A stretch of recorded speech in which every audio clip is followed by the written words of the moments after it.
everyone. I am Girion, and we're all really glad that you're here with us today.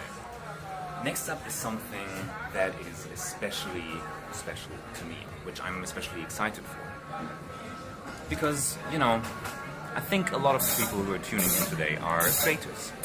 And we all get our inspiration, our creativity from different spaces, from different places, be that meeting new people, be that going to different countries, experiencing different cultures. Can you hear me talk?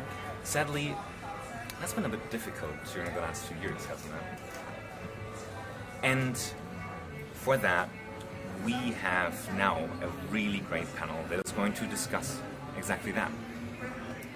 It's called Staying Creative During the Pandemic, and we're going to be joined by four fabulous people. We're going to be joined by Claudia Molinari, who is a 2D artist and creative director. We're going to have Harry Phillips, a professional keyboard player, and Raphael de Courville, who is a creative coder and designer, all moderated by Anya Combs, who has worn many different hats in the games industry and has gotten insights into many creative processes.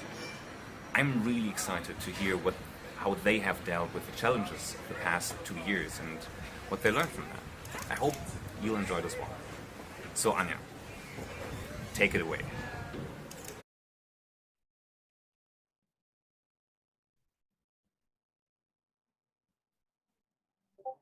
Oh, and we're live. Cool. Awesome. I did not hear that. I'm so sorry. Cool. Well, hi, everyone. Welcome to the Trying to Stay Creative During COVID panel. Thanks to everybody at Amaze for having us. I'm pretty excited to chat with everybody today. So I wanted to just quickly start with a round of introductions. So if you want to give us your name, what you do, your pronouns, and I don't know, some random fun fact about yourself. So why don't we start with, actually, let's start with Harry. Hi, everybody. I'm Harry Phillips. My pronouns are he, him. I'm a professional sousaphone player based out of New York City. Claudia. Hi there, my name is Claudia Molinari. My pronouns are she, her. I am co-founder of a game studio based in Milan called We Are Muesli. Awesome. Raphael. Yeah, hello, I'm Raphael de Courville. I'm an artist and designer from France. I also do some live streaming since this year, and creative coding is also my thing. And I host the Creative Code Berlin meetups. Cool. And I'm Anya. I'm the director of games at Kickstarter. I use she, her pronouns. And I am nothing more than a moderator today, which is such a delight, instead of having to be on and yell about Kickstarter and tell everybody how to build a community. So I'm excited to not have to do that for once in a speaking situation. And this is Turbo. He's very cute. Cool. So the first question that I had, and I think this is such a good combination of people with music and games and visual art and creative coding, which I don't actually know what that is. So that's definitely a question I'm going to ask you at some point. But I think one of the things that has been really challenging through the last 16 months or so is just the pure isolation, especially as creative people trying to work in a creative space that sort of requires a lot of in-person conversation and connection and essentially like that's kind of how we are creative with each other, right? So how has this impacted your work? I actually want to start with Raphael for this one. Yeah, well, I mean, since last March, I've had my little personal Bo Burnham room here and situation. So yeah, things have gotten weird and different. At first, I was working remotely, and then I quit the studio that I co-founded in August and started kind of this weird explorative phase. I think many of us who had the luxury to do so got into. And yeah, I tried out many different things. I had phases where I was creative, phases where I was definitely not. And maybe we get to talk about that. I actually saw on your site, or maybe it was a link tree, that you had like 7 things listed that you do. Was that partially sort of adapting because of the pandemic, or was it just like, I want to do all the things at once? Has that always been like an objective of yours? Well, it's more accidental than an objective, I would say. I have many different interests. I never managed to really, hone in on just one. So I mean, a few just cropped up during the lockdowns.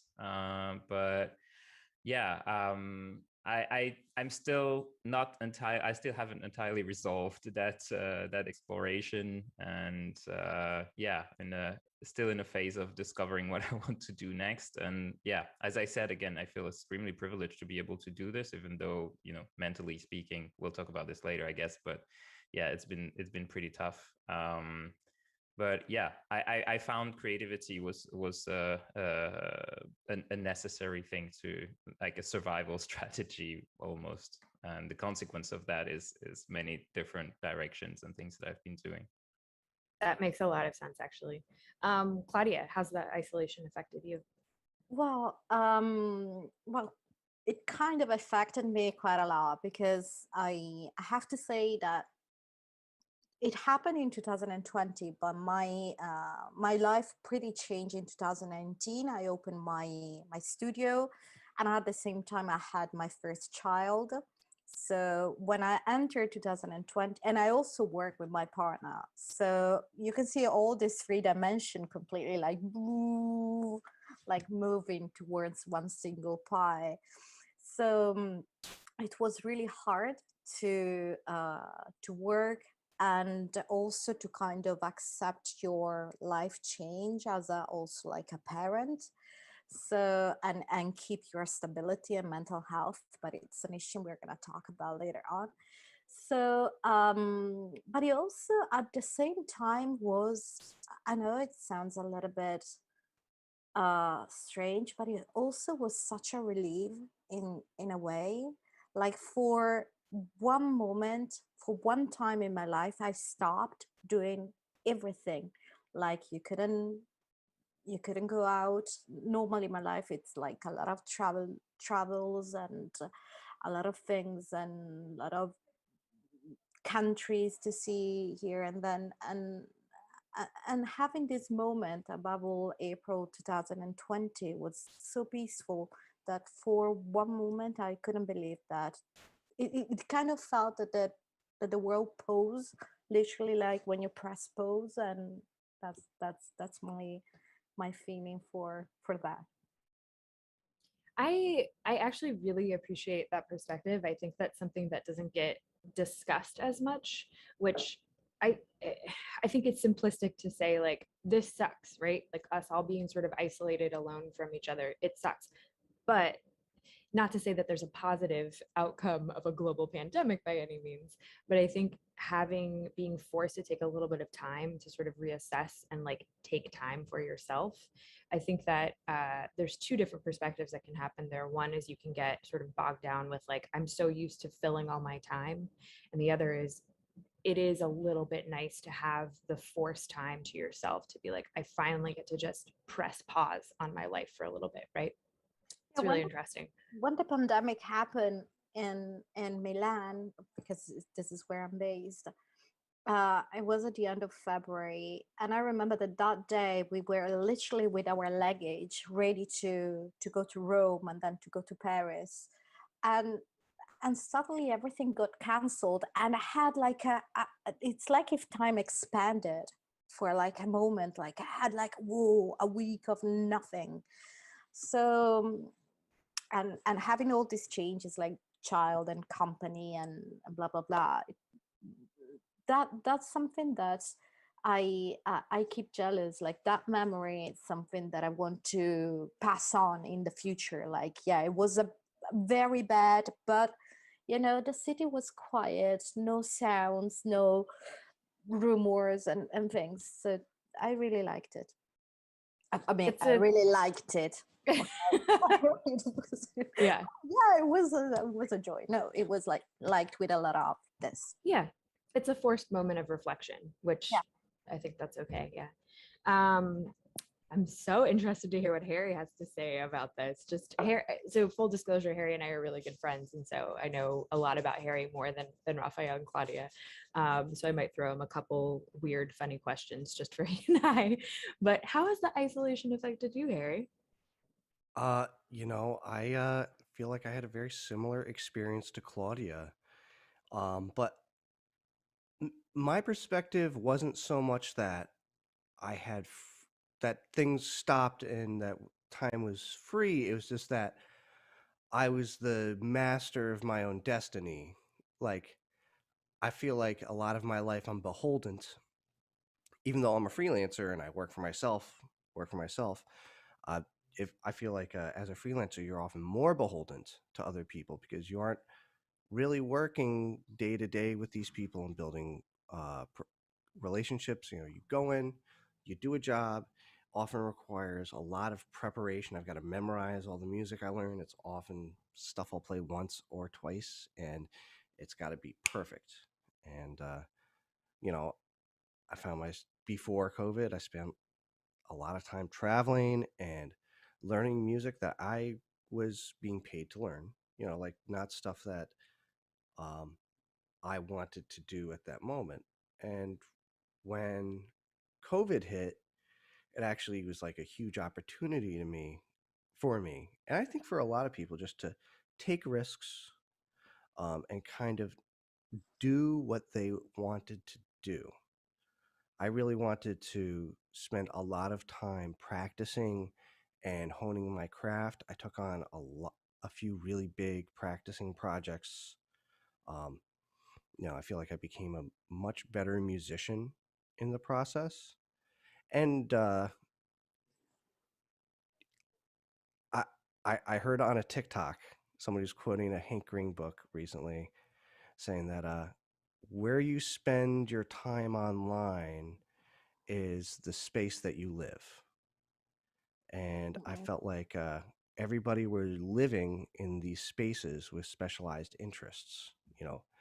Um, I feel like I spent a lot of time in my own little tuba community, and just with the big shakeup of the George Floyd protests and Mm. the whole huge cultural shift here, I was able to connect with people in my community on a level I was never able to connect with them before, and also be uh, help shape the conversation. And like people were unafraid to speak out last summer because they didn't have any jobs, didn't have any coworkers they were worried about pissing off, or any employers they were worried about pissing off. It really gave them freedom to be themselves, I feel. And now everybody's grown into these different people, and we really know each other a lot better. And I like Anya can tell you, like, I was able to cultivate this really awesome community centered around tuba memes. This was just like a little hobby I had before COVID. And now within my professional community, I'm the tuba meme guy. And I have a lot of power in control, steering conversations a certain way, and what I have to say and things I have to speak on now hold a lot of weight because of the respect I was able to garner from my community by just being me. That's actually a great, I'm sorry, I didn't mean to cut you No, off. go ahead. Go ahead. That's actually a great segue into my second question, which is specifically utilizing digital platforms as a way to foster communication when we're basically beholden to our homes. And that was something I wanted to ask you specifically about, Harry, was the tuba videos and meme Discord. And to just kind of bring that back to games a little bit too. Uh, Harry has created this incredible community of low brass and some non-low brass musicians like myself, where we've gotten together and we've created relationships through specifically playing Among Us. What's sort of been your experience with that, sort of like managing this online community, and also like keeping it afloat, as someone who historically has sort of been out, in the streets playing? Yeah. So it definitely, first off, I had the time to create the groundwork for this community, and really, um, you know, I think before COVID, it was this very, very small, few hundred person community. Then it several times over expanded in membership growth. And anytime any community sees a lot of growth, you're going to see a widening of opinions on certain issues. Um, and I think it it's really tough for a lot of people to deal with, like, really right wing fascist ideologies coming into their communities, because it happens. And for as long as there is fascism and are fascists, they will try to take up space in anywhere they can try to take up. So, um, you know, serious conversations had to be had, lines drawn in the sand, resources made available to people. Like, I spent a lot of time with my moderator team sending them ContraPoints videos, you know, trying to get them familiar with the philosophical ideals that I wanted to run with this community, and, like, why we are making certain moderation decisions in our discussions. Um, yeah, I don't know. I feel like I kind of got off uh, tangent. Maybe No, Anya that's can help okay. me. That's okay. So I mean, I think specifically what I'm really interested in hearing about is, um, how has creating a space for people who don't know each other, Mm, and essentially we all kind of do that. We've all done that specifically through playing, a social deduction game like Among Us, which right. could potentially, like, the whole game is basically accusing each other of murder, and that could go off the rails so quickly, right? Like, Yeah. especially as someone like yourself who is not in the games industry but likes games, plays games, is a fan of games, is a gamer, but that's about as far as it goes because that's not your professional life. How have Yeah. you been able to create a space that's like safe and good and interesting as a like non-games professional? Well, I think the really cool thing is, like, first off, Among Us is a genius game. Uh, I think that is also a cultural shifting game. Um, I think it asks a lot of really interesting philosophical questions about trial by jury and crime and punishment and justice. Um, but yeah, it's like, we'd already cultivated this community and everybody had known each other kind of on a surface level. But when we had started playing Among Us, um, we had really created a tight knit community of friends. Um, and I I had already been, like, trying to beg everybody I know, like, please play Among Us with me. It's really fun. It's this amazing game. Everybody, but my group of 30, 40-year olds musician friends aren't really into that. Um, we really got to humanize each other, I feel like, through that game, playing on the Discord channel. We got to see each other's faces, hear each other's voices. Really, really,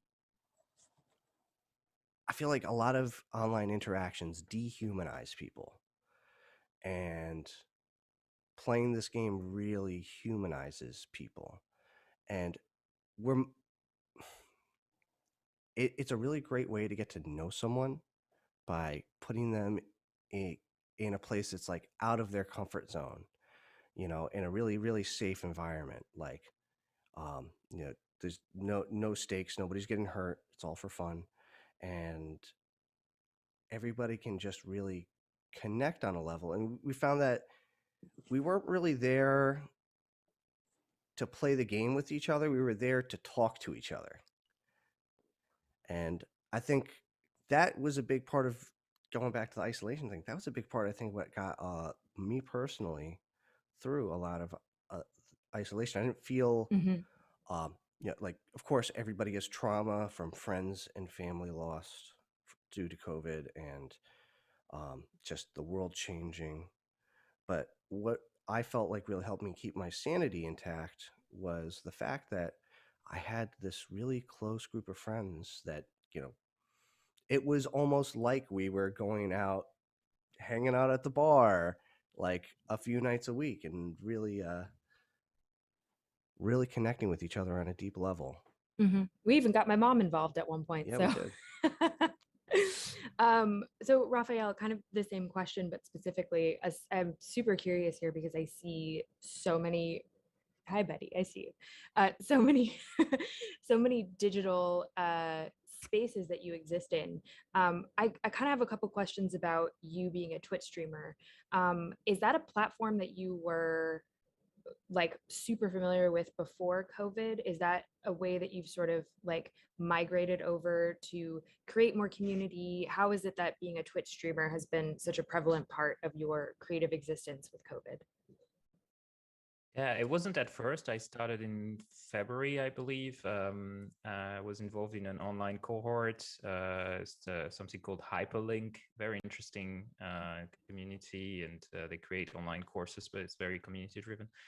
And initially, I wanted to do YouTube tutorials. I'm much more active on YouTube, actually, to answer your question. I watch way too many YouTube videos, as many of us do, but it's becoming a problem. I've been always wanting to also create content, even though I don't like the word content that much, but I guess that's how we call this now.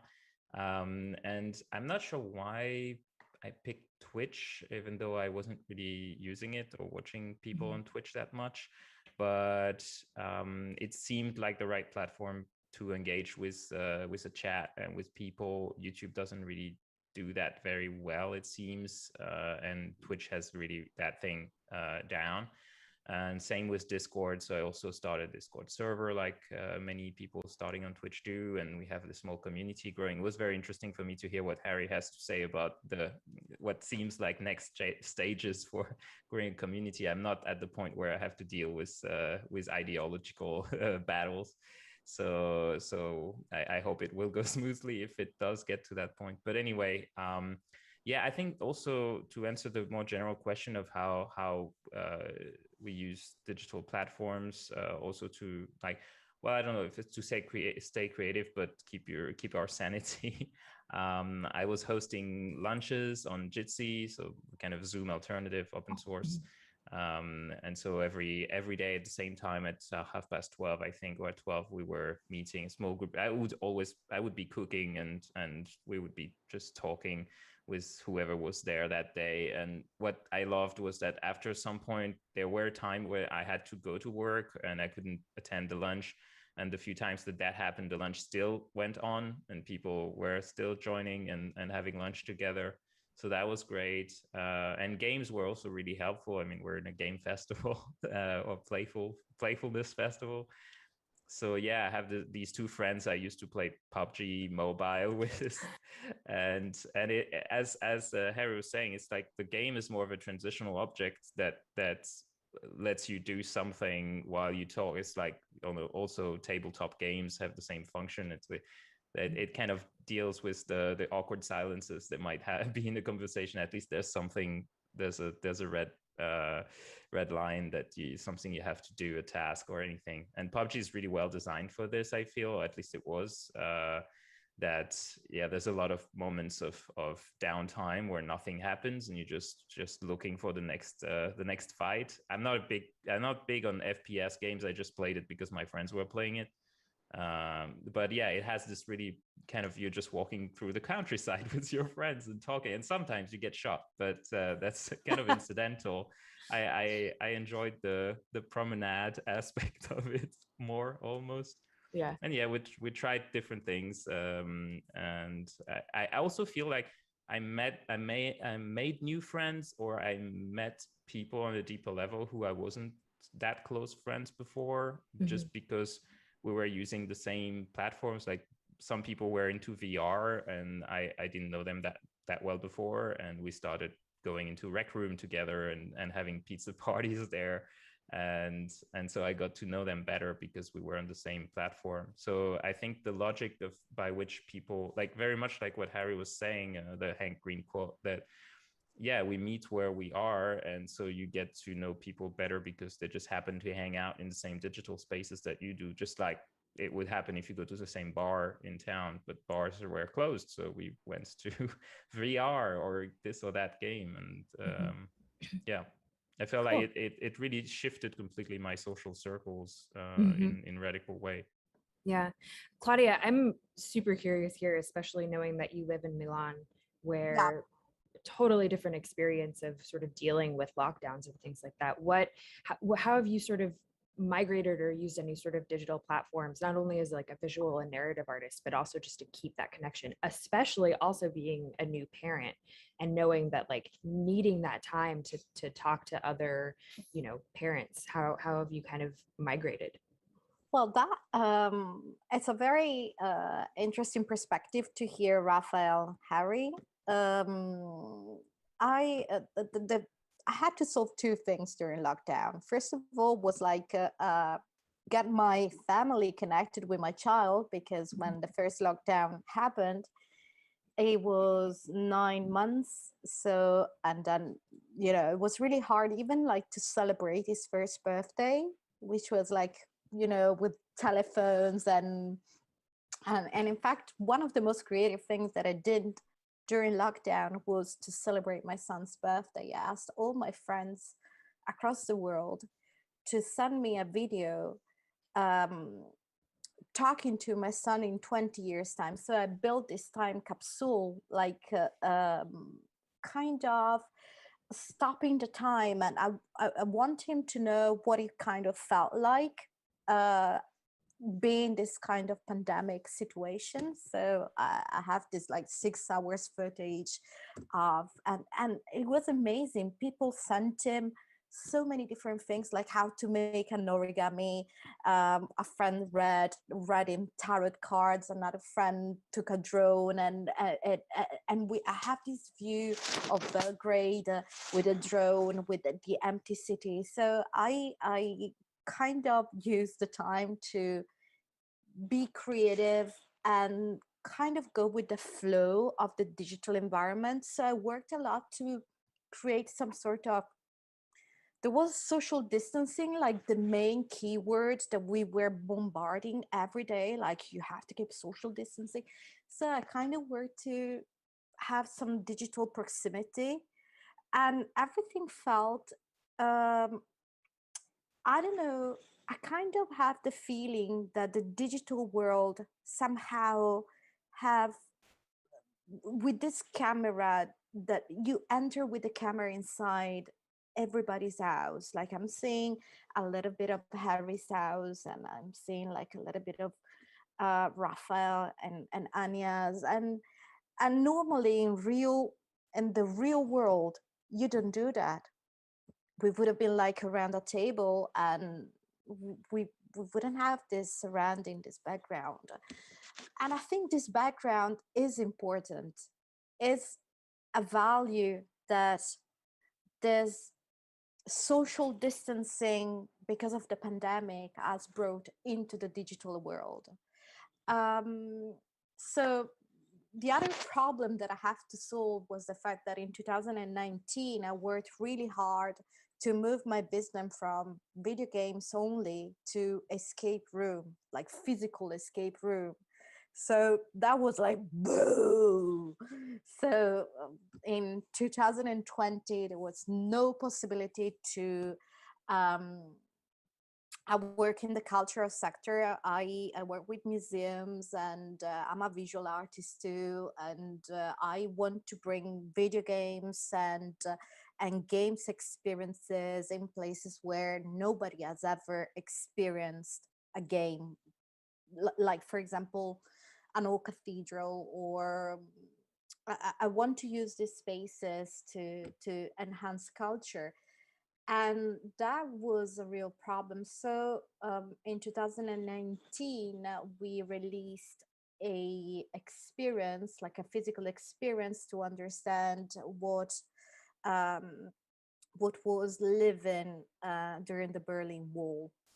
It was like in 2019 was 30 years after the fall. So I make political games. So we wanted to make people understand what is the meaning still today to live mm, from one side or to the other side of a wall.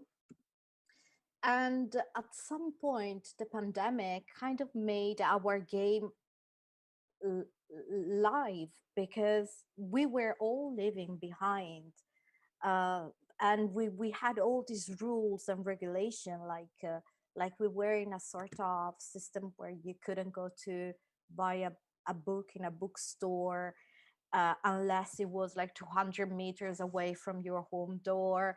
So we had in it, I don't know if also in your countries, but we had so many rules that were constraining. You could buy beer, but you could drink just before like 5. It was really weird, and people felt like, oh my god, what am I gonna live now? What am I supposed to do? So with my business and with We're Muesli, we decided to try to use Zoom and this digital platform to make live escape rooms, like live streaming. But it was our first time, and it was a real challenge. We made it, but it was really a total, again, revolution. So for me, it Yeah. was like roller coaster all the time. Well, that's actually a great, you all are segueing into these questions so beautifully.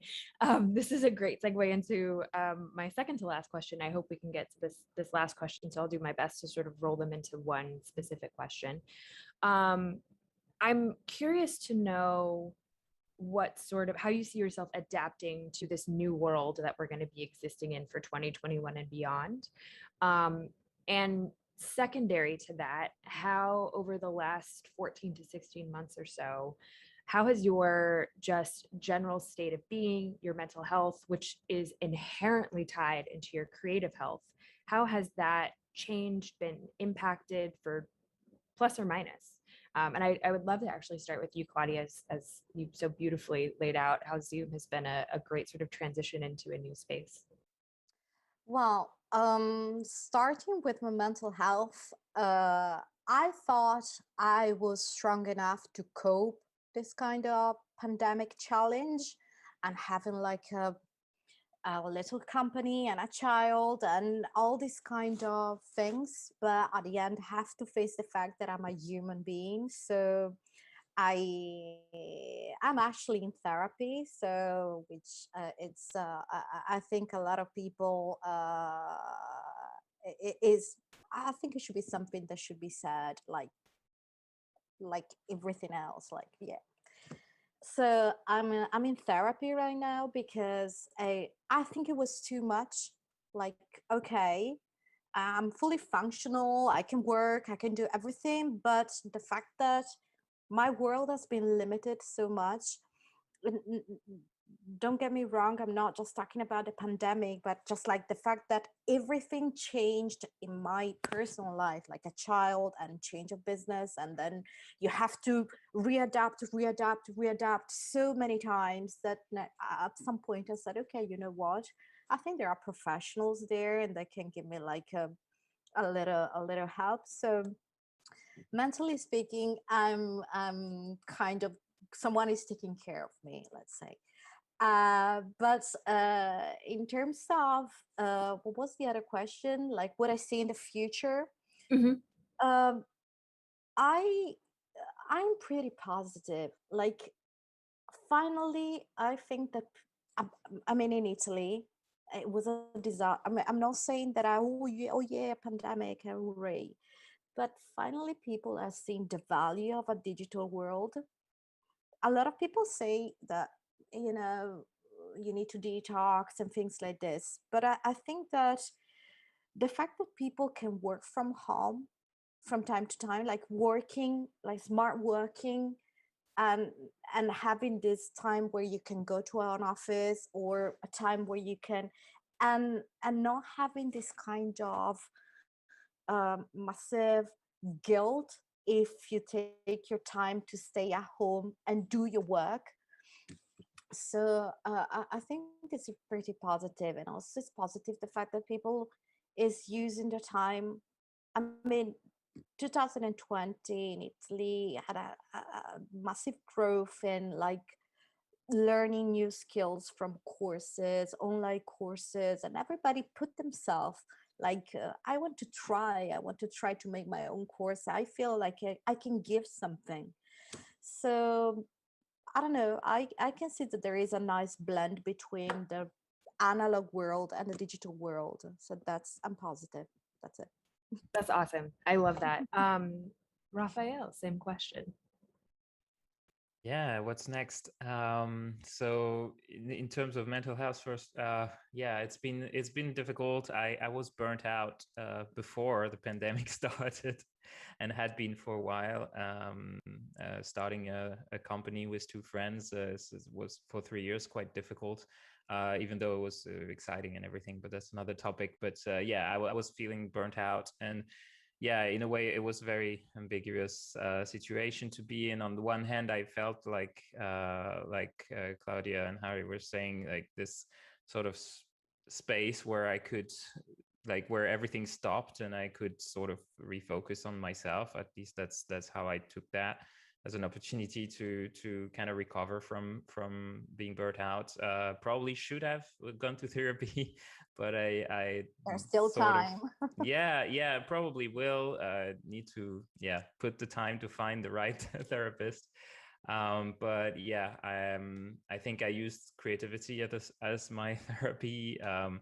I like some of the things that I did were like, the first thing that I did, I think, creatively, really, after like, kind of learning new skills that I had been meaning to learn for a while. I learned Blender, and I learned to do augmented reality, face filters and things like that. But really, creativity, I reconnected with what I first liked creatively, which was drawing. So I started doodling, and in particular, when I do idle doodling, I doodle these bird characters. I don't have, yeah, I have some here. So yeah. Oh, that's so cool. So lovely. So Amazing. yeah, I feel pages with birds like this, and so yeah, I started doing this a little bit every day without the pressure to do it really every day if I didn't feel like it, and publishing them. And it felt like, yeah, reconnecting with what first motivated me to be creative, which was drawing, like I guess many people. And then I went back to creative coding, which is something that I also had a lot of, I spent a lot of time doing before I went more into like interaction design and UX design and things like that are more kind of productivity and yeah, industry and whatever. I don't know what the right word is for that, but felt less creative, more purposeful. Um, and yeah, so creative coding being using code as a creative medium, like you would use paint or stone or clay or whatever. Wow.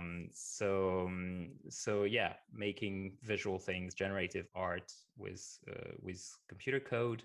And that's what I do on Twitch as well, and starting to grow a small community around what I do with creative coding. And this is a little more structured than what I've been doing before. So I felt ready to start building something again at the beginning of the year, around February, March. And this is one direction that I want to grow more. I have people who started subscribing and following. It's still small and not exactly sustainable, but I don't know if it will be in one day. I'm still in a lot of uncertainty there. Another very uncertain thing is started doing also selling digital art online on one platform called Hiketnung. And there's a huge community around this as well, and met with other artists there that were doing the same. And this is another direction that I see myself exploring further. And then, yeah, for the rest, I don't know. I probably will have to take some freelance jobs as well as a designer. I'm not too bad as a designer, I think. So it should be okay. But I have to redo my portfolio, and I have been doing that since January, and it takes forever. So yeah, that's that's it. A little scattered answer. I hope it was still possible to follow it. Yeah, no, that Yeah. was great. It's a little bit of an ambiguous question, so you answered Yeah. it perfectly. No worries. Thanks. I think we have just enough time to hear from Harry. If we do have a couple extra minutes, I have one last question. But Harry, same question to you. So, what I'm going to do moving forward for my mental health, the biggest, most important thing is when they have a booster shot for COVID, I'm going to get a booster shot for COVID. Um, you know, I don't think anybody wants to divulge um, super personal details, but I would be surprised if everybody, if no, I would be surprised if I met a person who didn't have a profound tragedy happen, um, or a profound life change happen over this new thing. You know, I lost a I lost a close friend and colleague. Um, I had a lot of trouble with my relationship with my mom, and I did get into a few therapy sessions with her. It's the first time I had done therapy in a long time, and I at the advice of a few different therapists, had decided to just give myself space from that situation, for lack of better words. And I guess what I'm going to do for my mental health moving forward is I'm being really grateful. I'm really trying to Gratitude. practice gratitude. It's a thing a friend I made over COVID through my tuba video group had really put into my head, is that I don't practice gratitude, and practicing gratitude is incredibly important. I'm grateful for this day. I'm grateful for the opportunity to speak with everybody. I'm grateful for the fact that I'm going to get to pet my cats today and make music, and especially to make music and be creative. And moving forward, I am not staying home. I obviously, like, if we go into lockdown, I'm staying home and I'm following whatever orders. But I mean, I'm not gonna say, "Oh, I'll just stay in tonight. I'm tired." I'm not gonna I'm not gonna miss someone's show, uh or a jam session to go to, or like, I I used to dread feeling tired, like, oh, I'm just so tired all the time, blah blah blah. But you know, maybe it wasn't being tired so much as burnt out, but I think this year just put a lot of perspective. What's important? Life, friends, family. Like, are you stuck doing some job for some person that you're not really into and sucking up a lot of your time? Um, I think having your priorities in order. What's going to make you happy? Be willing to take risks and work. Not so much work, but just be in the room and saying yes to opportunities to see people, opportunities to work, uh, opportunities to learn. Um, that's kind of been my big thing, because that my friend that I lost, he just said, his name is Jason Disu, by the way, and he was a trombone player and incredibly beautiful person, an incredibly talented musician, and a huge loss. He was in his 30s, really young.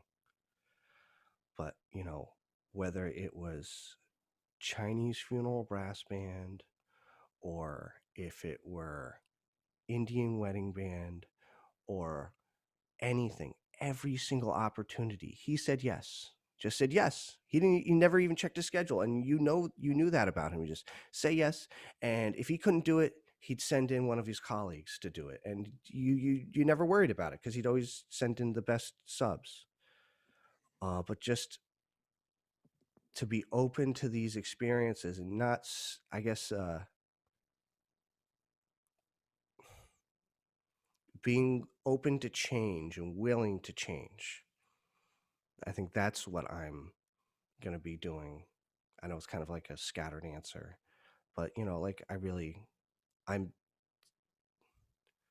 really grateful for life, and I'm really going to take full advantage of life, unlike I had before.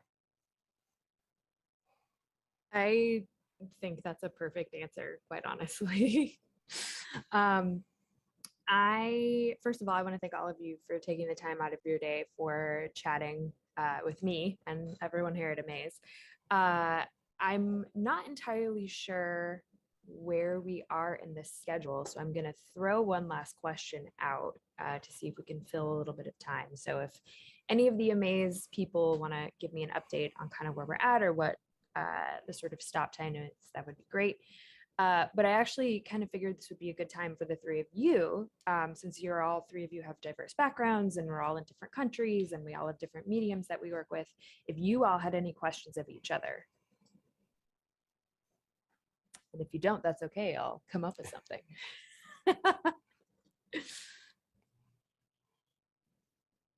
Oh.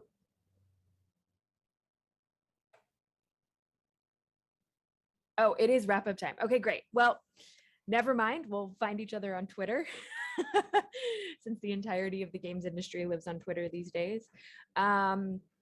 Cool. So why don't we actually just really quickly go around and plug your thing. Raphael, let's start with you.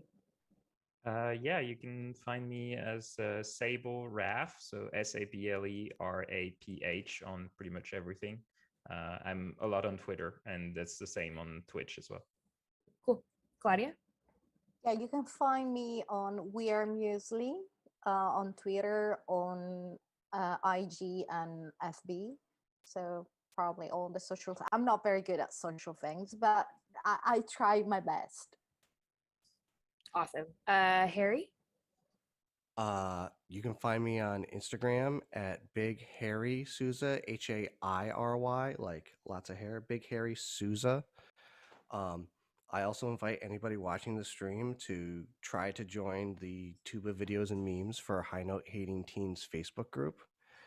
Good luck getting past the membership questions, but if you answer them correctly, we will let you in. I'm also doing a show at City Winery this Saturday with the New York Chill Harmonic. They're a really, really, really cool band, NY Chill Harmonic. You should check them out and buy their music, and also check out all the other cool music things I'm doing, or just send me money. Your choice. Me too. Yeah, just send everybody money. Everybody's That's kind of where we're at. Yeah. Paper cash. Paper cash. And again, I'm Anya, director of games at Kickstarter. You can find me on Twitter at ANYAYNA. My Instagram is, this is funny, I didn't realize that we both have hair in our handles here. But my Instagram is at Anya Combs Her Hair. I'm also part of the Tuba Discord. I'm on the internet most of the time. So I don't know why anyone would want to talk to me, but if you want to, cool. But again, thanks to our panelists, thanks to Amaze. I think we're gonna wrap this up now. So thank you to everyone again, and enjoy the rest of the conference. Bye-bye. Thank you. Bye.